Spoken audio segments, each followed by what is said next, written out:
Welcome, beautiful Paris Saint Germain family. We're here after yesterday's qualification into the Champions League final for the first time since 1920. Second time in our history. First time from a two-legged. It was a historical night. It was a historical night. And every player, Luis Enrique, Luis Campos, and Nasser Khalifi, deserve full praise for the work they've been doing. I mean, 2021, 2022, and 2022, 2023, two round of 16 exits. Madrid, honestly, we should not have gone out to. We were the better team. But we battled it when it mattered the most. Then Bayern, that's like one of the only ties where I think, wow, quality-wise, was just not up to it. Came after the World Cup, a lot of fatigue. The squad rotation wasn't the best. Some injuries, like Neymar missed the second, and Mbappe missed like 60 minutes of the first leg. But now, the shift we've done in such a short span of time is immaculate. It's immaculate. These 2 years was supposed to be seen as transition years, but it was better years. If you take a look at a project like Arsenal, all right, Arteta came in, they were like, I don't know, 6 or something. It's been 5 years and they still haven't done anything. Look at Paris Saint Germain. Luis Enrique came in. Luis Campos bought all these players. And Paris Saint Germain in the 2022-2023 season, before Luis Enrique came in, it was no Coupe de France, cheeky Trophée de Champion, cheeky Ligue 1 by like 2 points, and then obviously round of 16 in the Champions League. Season after, Coupe de France, Trophée de Champion, a successful Ligue 1 season, and the Champions League semifinals. And now you got this season, nearly unbeaten in the league, won the league convincingly. Coupe de France final we have, should be winning it. Trophée de Champion and into a Champions League final. The work we've done in such a short time it's outstanding. It's outstanding. Like, we're genuinely the best team in the world, undoubtedly. Before maybe it was us who said it, PSG fans, but now everyone is saying it. This is the best team in the world. That Champions League final is ours to lose. All praise to Inter. We're obviously going to have another video discussing strictly the Champions League final and Inter, but that final is us to lose. The matchups, the teams that we've gone through. Inter, I can give them, they face Bayern and Barca, 2 tough teams. Us, it's been since the group stage. Since the group stage, we went through everything, and now we're here at the top, at the summit. But moving into yesterday's game,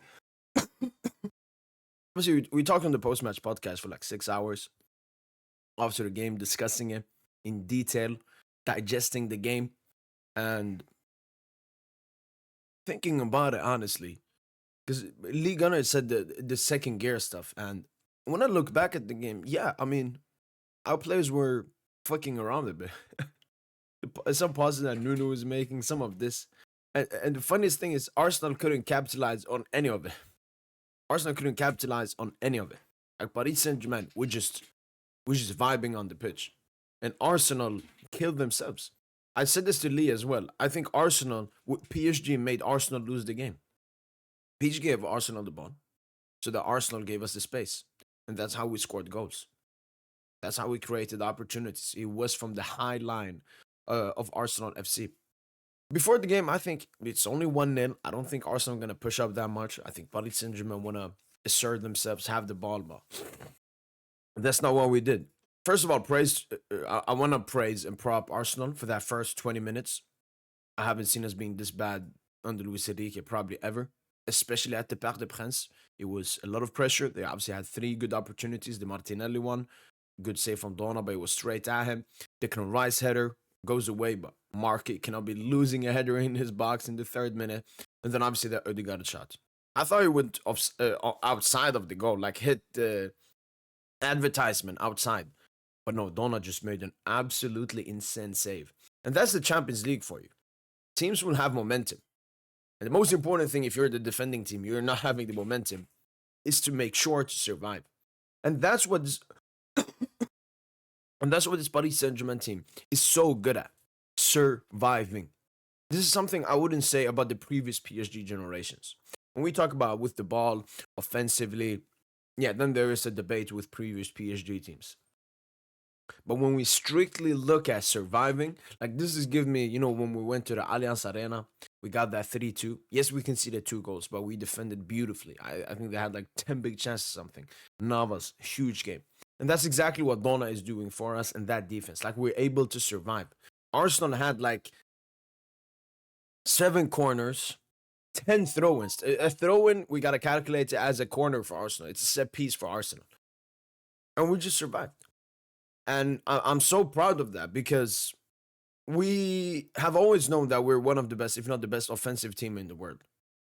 But one thing that's been proven in the Champions League this season, especially in this Arsenal tie, is how great we are at defending. When we want to sit back and defend, and Donnarumma, saving us, and these players heading away the balls, I can't think of a better team than PSG.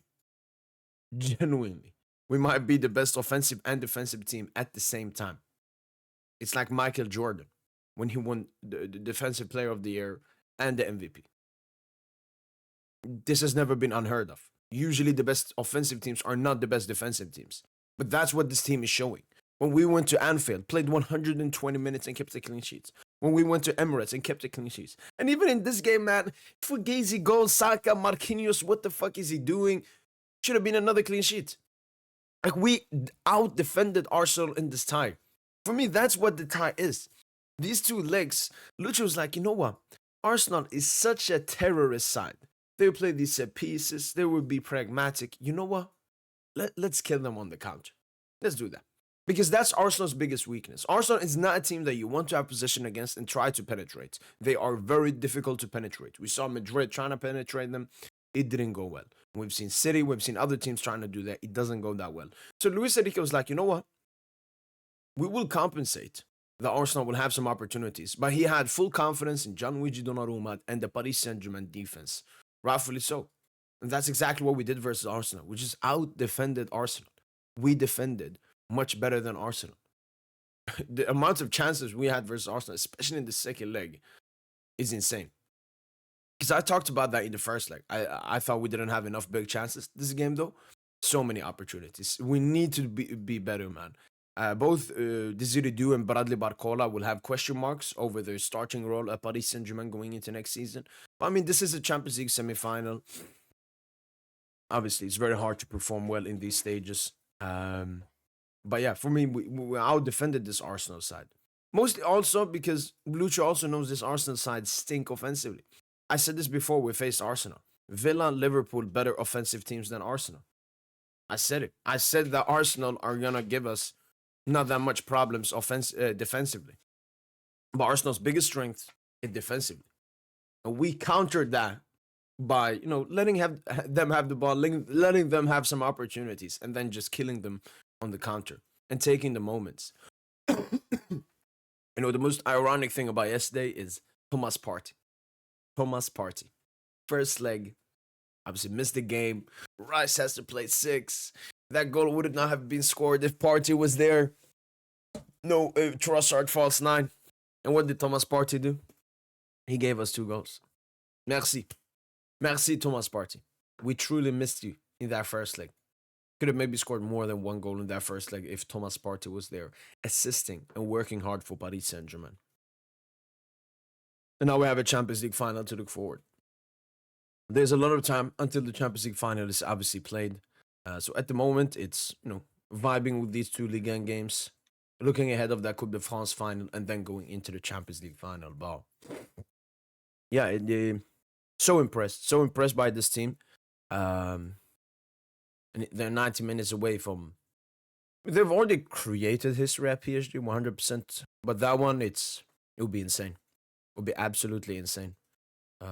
It would be really, really, really heartbreaking if we lose 2 consecutive Champions League finals after all the work we've done.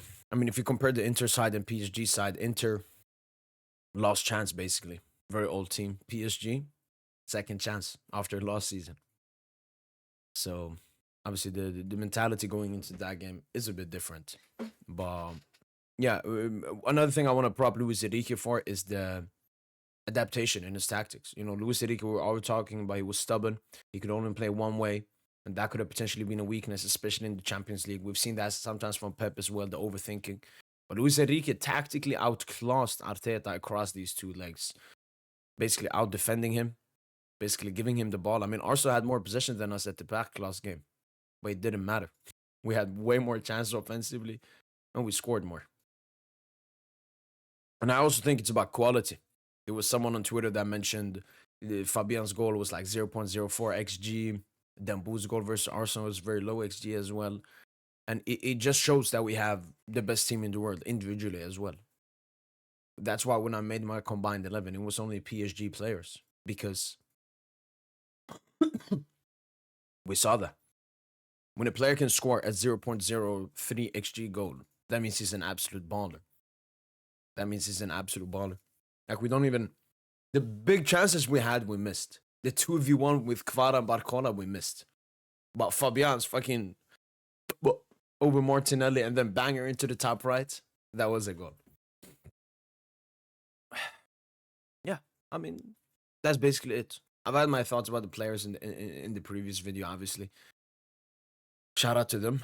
But yeah, it's going to be really interesting the upcoming 22 days. Finishing off this season.